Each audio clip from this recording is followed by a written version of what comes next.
So welcome to my channel, everybody. My name is Paul, and I've been online for quite a few years now. And this particular site, I talk a lot about homesteading, and I'm a country realtor. And if you'd like to explore some other content, I think you'll enjoy it. I talk about the economics of buying and selling real estate, and I also am a very big fan of homesteading and living in country rural life. And the concept of a homestead now has become very popular. It's a lot of people out there. I watch their videos, and there's some really great people, people my children's age in the 30s and 40s, that are out there going back to the land and living the old style. But a little bit about my history. I grew up in a foreign country. I grew up in India and many places in Asia and places in the world where if you travel, you'll see that they've been farming and so-called homesteading for centuries and centuries, and that's the normal lifestyle they live. Now the concept here generally is you have a home and you have a place, and it's a very, very old subject. You see, long time ago, human beings, we just got to live. So we got to live economically. We got to, accrue some resources, some materials, the things that we want to build our home with and produce our food with and transport ourselves with and so on. So it's a very, very old subject. And I try to talk a little bit about the economics of it and the kind of the history of homesteading, because I don't have a big farm and I can't say I have a totally self-sufficient lifestyle and all that. But what I have done for many, many years, this is a case myself right here, I'm restarting actually in a new place in Virginia. And this is a proper homestead, a bunch of buildings and infrastructure and some acres and some soil and so on. So what I'm going to talk about a little bit today is how to save money and how to use the creative thinking that we need to repair, reuse, repurpose things that we have, that we get the maximum use of our materials and things that are on our land. For example, on my property I just got here, I got a big pile of dirt in the back. And it's got some boards and rocks in it and so on. But I started digging into that and I built a little screen, and I realized, man, that's like bags and bags of nice soil that's already decomposed, and then the other materials I just filter out. Meanwhile, I get rid of that big pile back there, and it's just fabulous. And how many bags of soil? At $10 a bag. I mean, if you got 100 bags of soil, that's worth $1,000, you see. So same way with rocks. And I like to give a little bit of examples, because I'm 70 years old, and my parents passed in their 90s, and I'm familiar with my grandfather, and they grew up in days when there were no cars, and by the time they died, they were using computers. So technology changes, but the concept of living frugally and living efficiently and providing for our family and having some kind of self-sufficiency is a very, very important concept. And it's very difficult these days to be a total homesteader and have all your food and everything you need coming from your land. It's not very common these days, but what you can do is you can become a lot more self-sufficient. Let's say you still have to buy food because you're not really buying, growing all the food that you need. But what if you learn some skills, and then, for example, in my case, I never have to ask anybody to fix my mower or my lawn tractor or anything like that, because all over the years I've learned all the skills and gotten the tools so I can know how to maintain my own equipment. And I save thousands and thousands of dollars that way. So there's a number of areas that we have to think about in the big picture of running a homestead. And basically what I'm talking about is having some land and trying to be more and more self-sufficient. Because if you drive around the suburbs and you look at these people, like I'm a real estate agent, and I see a lot of homes, and they're pretty and everything, but they're just money pits. You just pour money and money. Oh, you gotta weed the lawn, and you gotta do this and that, and you gotta hire somebody to fix your lawnmower, and then you gotta hire somebody to do your trees and all that stuff.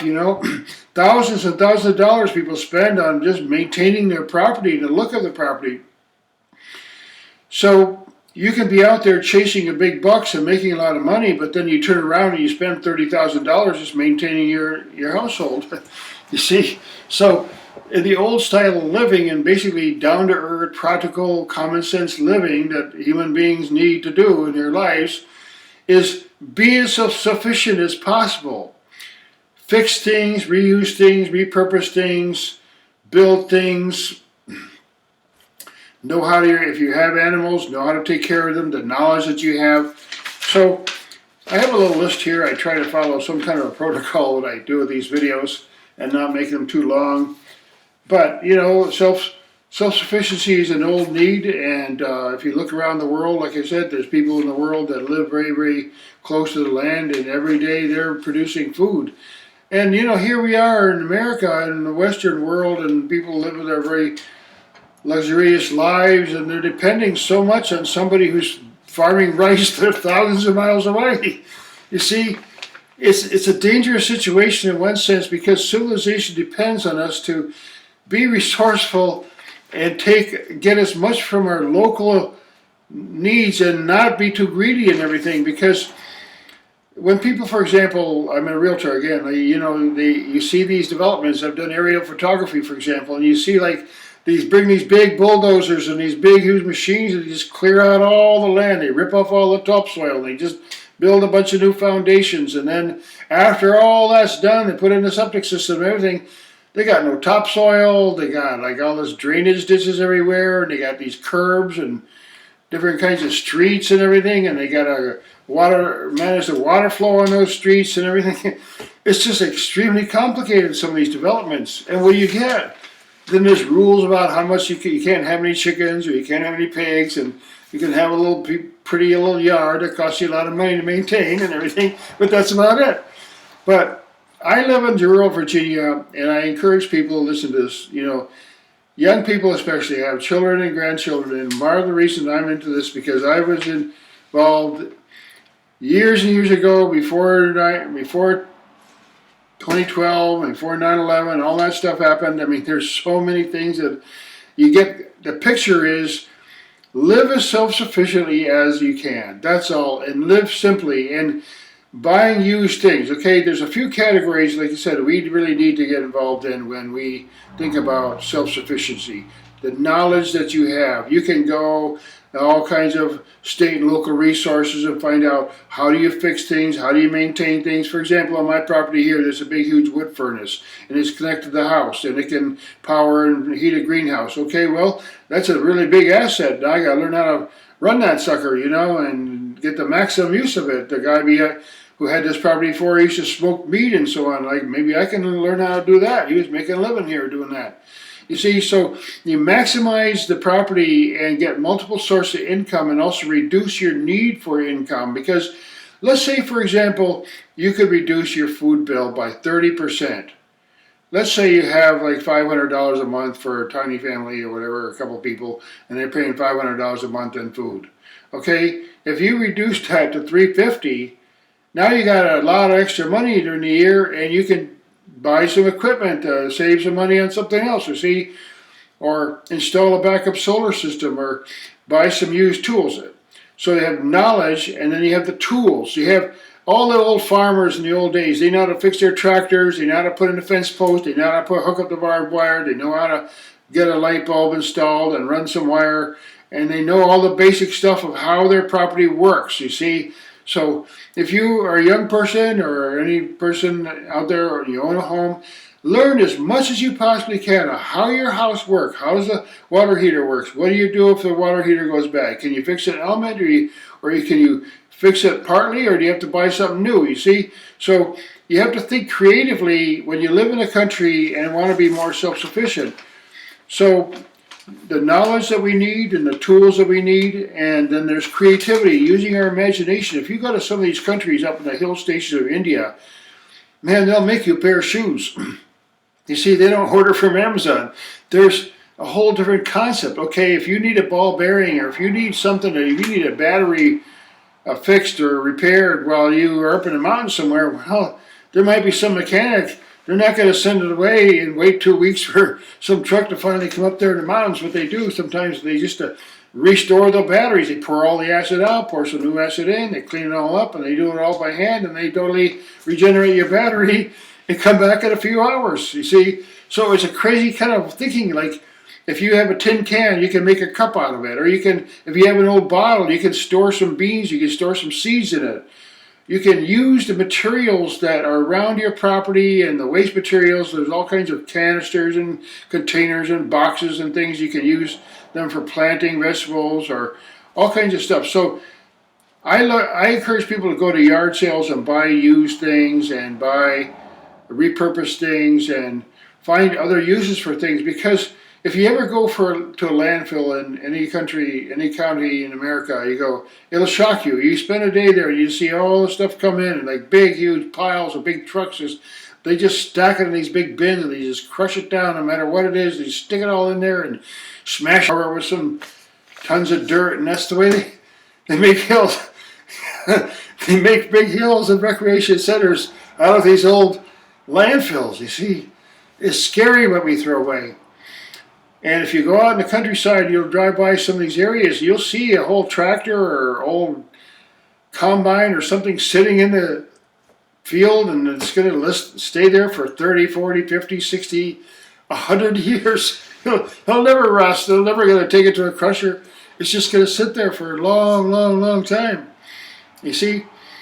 So it's not a small problem. I really encourage people to think carefully about when you buy a property, what you can put into it, what you can get from it. I mean, there might be, for example, I've seen property where they got a whole big stand of bamboo there. Okay, well, you need bamboo? Well, now you got a forest of it right there. Maybe you got like a quarter acre of bamboo.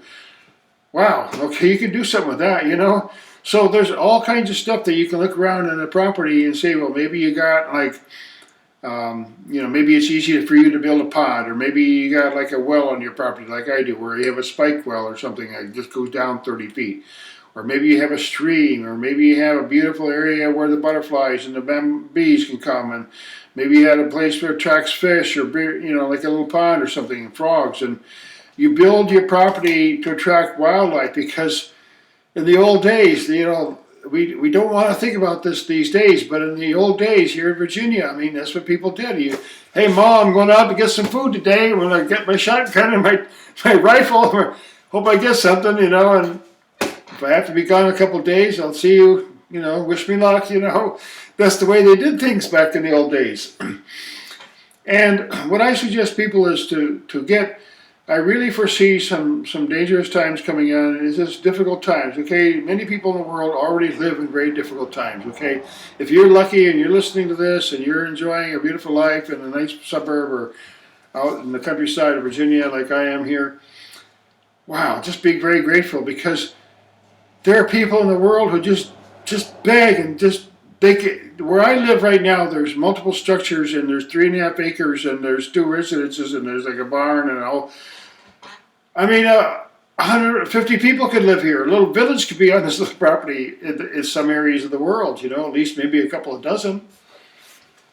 You see, so there's a lot more, even the property that you happen to own. Think about what you can harvest can you grow some easy crops? I mean, for example, there are areas that you don't want to dig up a big garden and start the whole process. But I'll tell you what, you can make a little mound of some big, huge squash that have the giant leaves, and they'll take over a place, and you'll have like 20 butternut squash at the end of the winter or the autumn, and you'll have like a whole bunch of stuff. Pumpkins, I mean, you've seen people grow whole fields of pumpkins. They sell. The Amish make a lot of money on giant pumpkins that nobody ever eats. They just put them on their porch and they decorate them, and that's it. So I had the saying, I used to have a domain, Cash Forest. I said, if you don't think money grows on trees, you've never seen an orchard, because believe me, a lot of people in this world have made money in their whole entire living on food and food preparation and food production. So again, we get back to the knowledge of what we need and the tools we need, and the fact that we can produce from our own property. We can save money by reusing and repurposing. You can buy one wrench at a hardware store for $15, or you can buy the same wrench used and give the cash to somebody and buy it for $1, and it'll last just as long, and there's a good chance it's probably made even better, so it might even last 10 times as long as the wrench that you buy for made in China. So again, I make some humorous comments about this whole thing, but it's a very serious issue because I have grandkids and I want them to live long and prosper. And it's going to take some ingenuity, and it's going to take some thoughtfulness and some creativity and some knowledge to really have a homestead. I don't necessarily mean, like, I'm not saying I'm a perfect example. I have a homestead here and I got cows and chickens and the whole 9 yards and everything's good. I know a lot about it because I'm in the countryside. I've lived in a rural life for most of my life. I've been in countries where they live exclusively, mostly in rural life in many parts of the country.